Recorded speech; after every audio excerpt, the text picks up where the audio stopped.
It's a meadery in Mead. Hierophant, just up this driveway from me here in Green Bluff, is trying to put honey wine on the map in the inland Northwest. Jeremy and Michelle Kinsel opened Hierophant about 3.5 years ago. Jeremy had been a home brewer before experimenting with mead. I was reading a 16th century English book. I made 16th century English mead, basically. Herbs, all that going on. The Kinsels both have pre-med degrees in herbs, which makes them uniquely qualified to specialize in metheglin-style meads, which are infused with botanicals. Honey is very forgiving, and so we can put a lot of really interesting flavors in the wines. We essentially get to take something that we know pretty intimately, because we did study plant medicine, and we get to translate it into a bottle. Hierophant hand crushes the botanicals like cardamom spice and rose petals to release and activate the essential oils.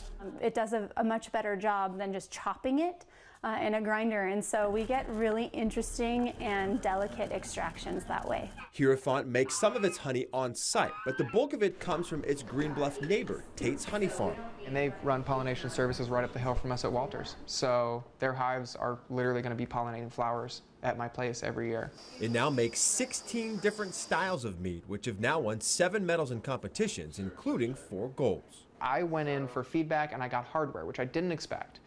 We were over the moon about it. Proceeds from its kombucha, a probiotic fermented tea, go to feeding and caring for animals at Higher Ground Animal Sanctuary, right outside the tasting room. It's a wonderful marriage because we have an experience when you come up to the tasting room. People come up and they love to see the animals, love on the goats. Hierophant will make nearly 40,000 liters of mead this year. That's small for a winery, but decent size for a meadery. And in realizing the potential in the industry, it's preparing to expand its operation. So the next steps that we'll be making will be very significant in quadrupling our growth or more. Hierophant is distributing regionally and hopes to one day distribute nationally. And as long as the Kinsels can continue to use sustainably sourced honey in their mead, I think we'll continue growing and we'll continue making more wine. But we'll see. We'll see in 5 years, right? From Maine, the Northwest, I'm Deis, KXOY 4 News.